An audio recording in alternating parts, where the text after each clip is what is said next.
Hey, my friends, how you doing? I hope you're having a wonderful day so far. I'm Hawken, and I help people come into their divine selves, whatever that means for them in their spiritual journey. And I wanted to talk to you today about the splenic chakra. In my path, I work with the nine chakra system, and it follows along with, if you didn't get a copy of this first before seeing this, I follow these videos, follow my workbook for chakra alignment and personal work, mind, body, soul. You can grab a copy of it in the link in the description down below. And, so let's jump right into it. The spleen.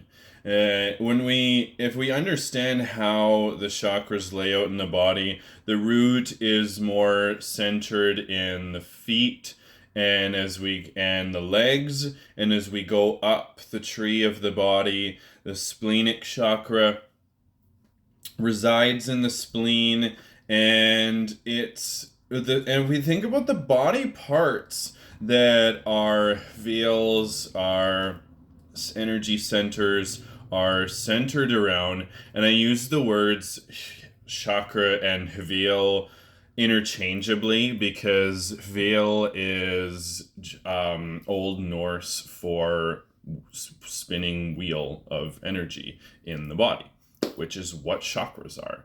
So I digress. If we think about where these things are in the body, then it gives us a really great insight as to what that energy center is associated with, right?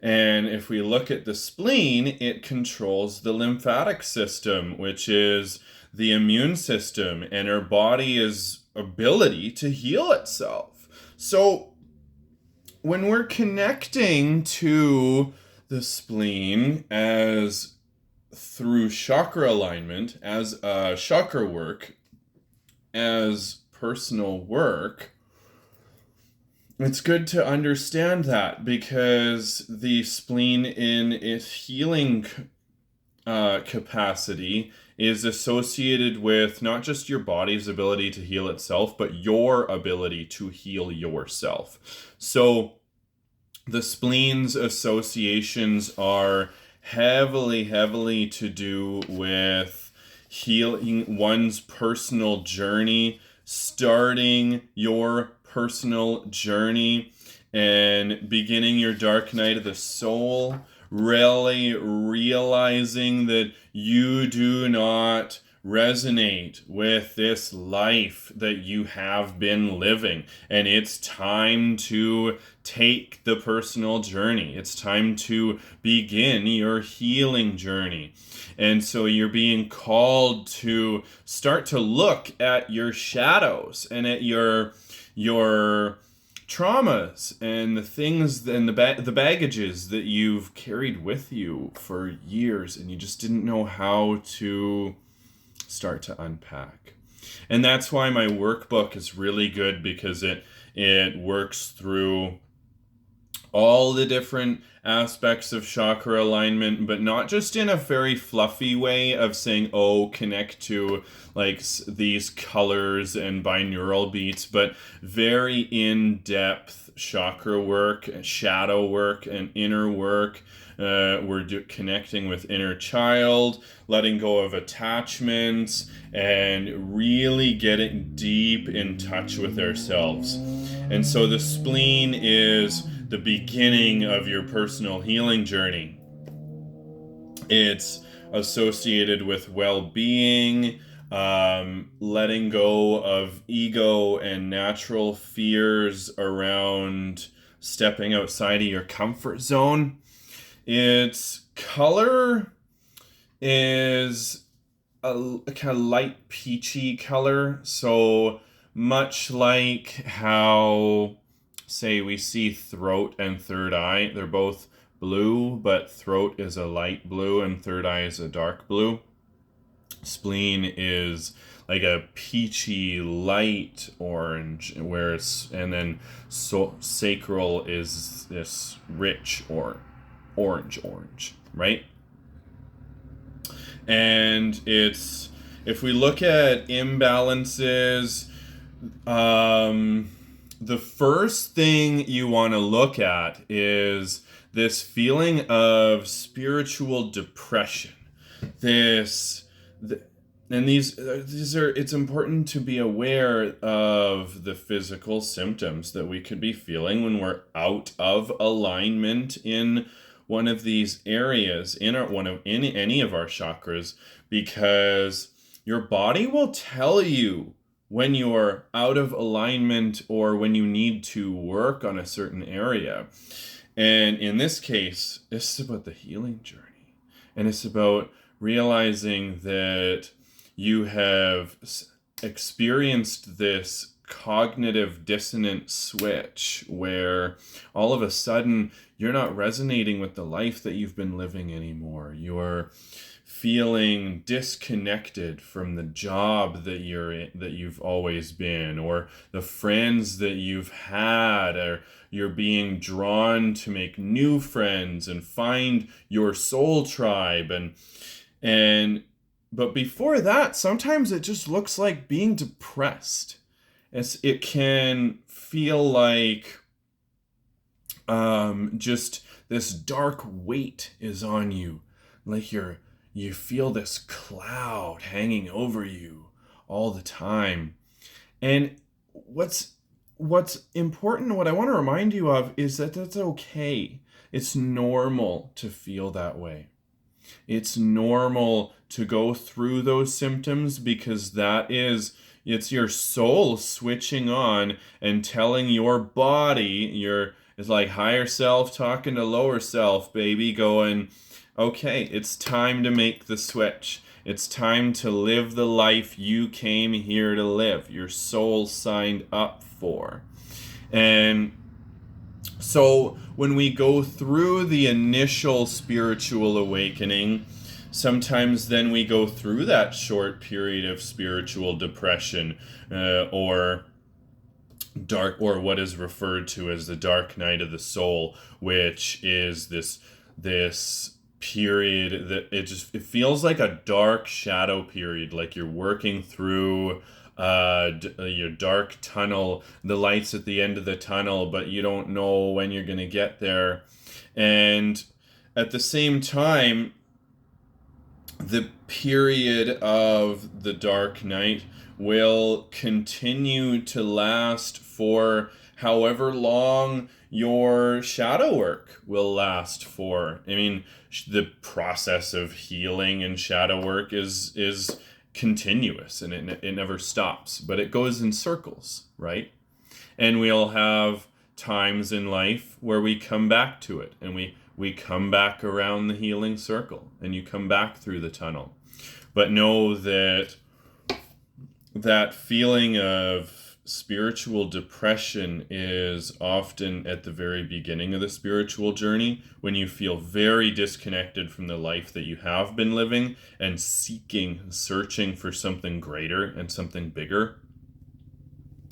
And feeling stuck in life and not knowing where to go and what to do, and being at first feeling out of alignment with what you're doing and what you feel your purpose might be, or you feel like you're beginning to be called to something bigger, something more you, something that feels in alignment with you. And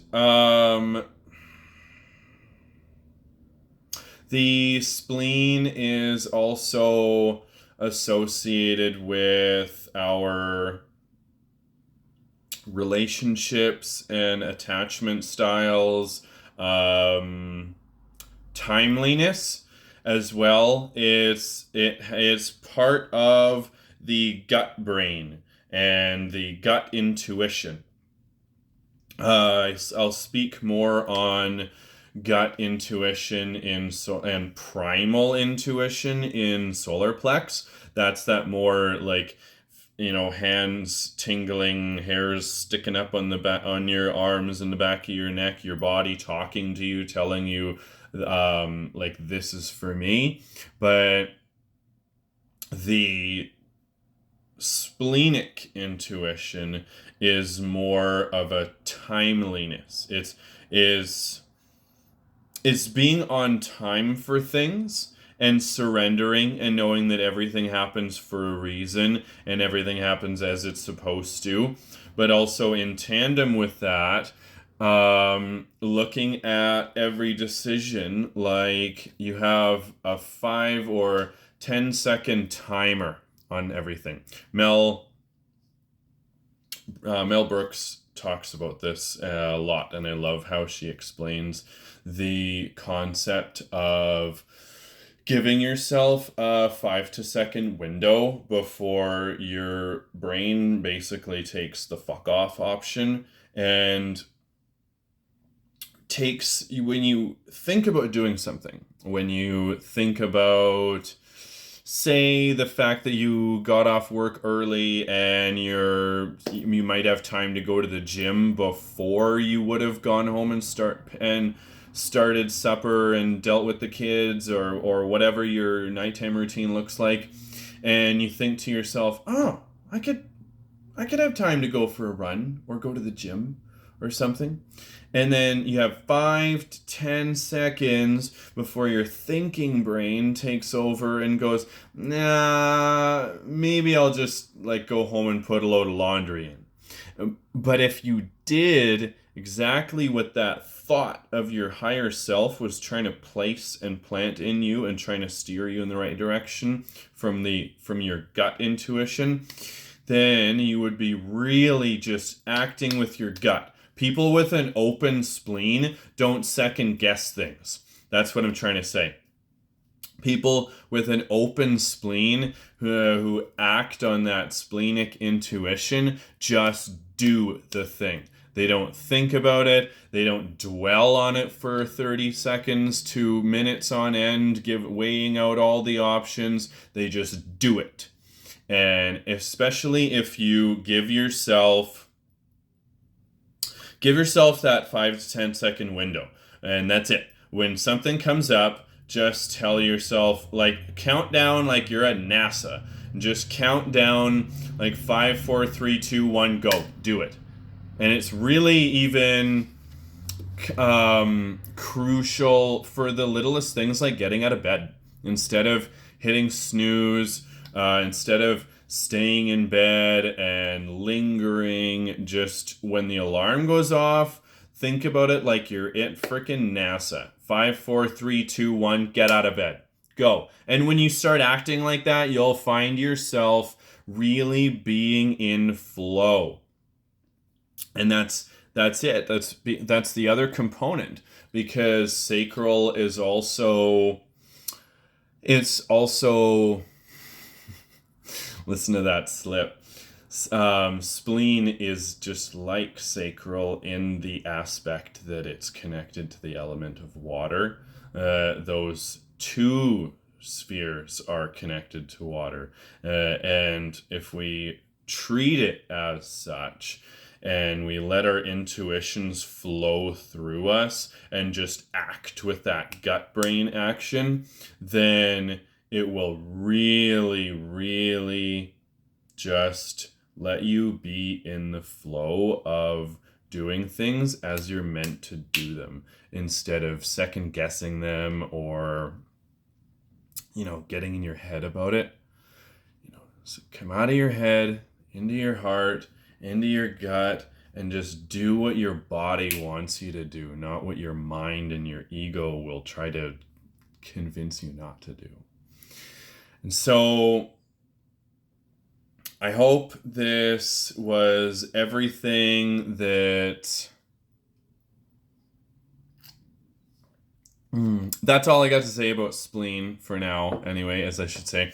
There's going to be 2 more videos coming up on recovery and stretching mobility routine around spleen, because it's all about healing. So the exercise routine attached to that is going to be recovery, mobility, and also a yoga routine that's a little bit different from some of my other yoga routines that you may have seen me post before, or the other yoga routines that are attached to the other chakras. This one's going to be a yoga routine using all German runic yoga postures, and I'm really excited about that. So be that as it may, I'll wish you adieu for now. Have a great day. Peace, love, skol, namaste, and just have a great week. I love you. Bye.